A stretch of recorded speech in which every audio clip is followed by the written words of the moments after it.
We all have an idea of how coaches are supposed to sound, right? A little closer, a little closer. We need to make sure we're dialed in. Well, not always. Is there a way I can help you or no? Not at Guerin High School, at least. It's probably the hardest part about playing a quarterback. The Golden Eagles have a former star quarterback on their sidelines this year. Thomas Hahn is in the IHSAA record books.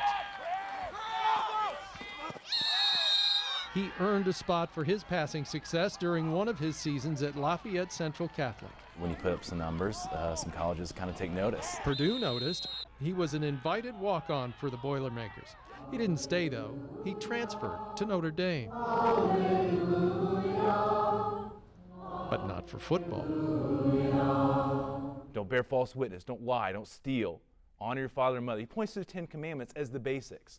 He is now Father Thomas Hahn. And I realized football was consuming my life. I knew that my physical abilities had limits. I was able to have a wisdom to know that, and realized maybe I need to look at big picture and make sure I've got the rest of my life figured out. We trust in my own abilities. After 2 years as a parish priest, Hahn is the new chaplain at Guerin High School.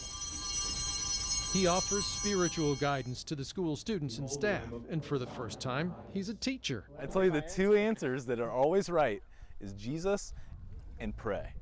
Now they can have a little fun because head coach Tom Dilley invited Father Hahn out here. I do think the guys are a bit surprised when they see a priest zip a spiral across the field, and they kind of perk up a bit.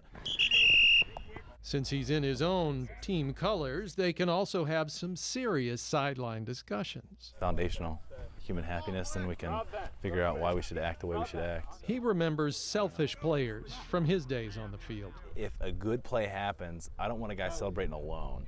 He wants these guys to think of the team and not just themselves. You, Lord God of all creation. Humility and the other virtues are not just for when the students are in the chapel. This idea of being a thriving human being, living for holiness, living your faith is not mutually exclusive from athletic success. And he says the fundamentals of his work here now as a priest are not so different from what he used to do as a quarterback. A priest is pulling the potential out of each and every human soul and getting them to their goal of heaven.